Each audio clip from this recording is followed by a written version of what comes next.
सर्वांना नमस्कार. मी अमोल शिंगारे. प्रत्येक महिन्याच्या शनिवारी किंवा रविवारी स्वच्छता मोहीम दिव्यांग बांधवांकडून आम्ही करत असतो. आज सावित्रीमाई फुले यांची जयंती असल्यामुळे सारसबाग येथे आम्ही गेलो. शेजारीच अहिल्यादेवी होळकर हे स्मारक आहे. तिथे आम्ही सर्व दिव्यांग बांधव स्वच्छता मोहिमेसाठी तिथे सुरुवात केली आम्ही.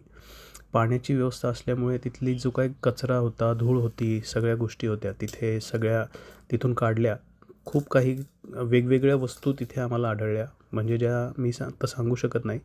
परंतु त्या सगळ्या स्वच्छ करून एका मोठ्या पोत्यामध्ये भरल्या आम्ही आणि त्याच्यानंतर या सर्व वस्तू व्यवस्थित त्याचा विल्हेवाट लावण्यात आली. म्हणजे महानगरपालिकेचे जे काही कचरा वेचक आहेत त्यांना आपण त्या सेवकांना ते सर्व दिलं. आज आपण बघू शकता प्रत्येक महिन्याला हा उपक्रम आमचा आहे, दिव्यांगांची स्वच्छता मोहीम. तर स्वच्छता मोहीम झाल्याच्यानंतर या महापुरुषांच्या किंवा या सर्वांच्या पुतळ्याला आम्ही हार घालतो, नमन करतो आणि एक संदेश देतो की आपला परिसर स्वच्छता असला पाहिजे. पण बघू शकता सर्व एकदम स्वच्छ झालेलं आहे.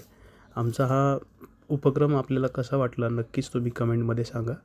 धन्यवाद. जय हिंद, जय महाराष्ट्र.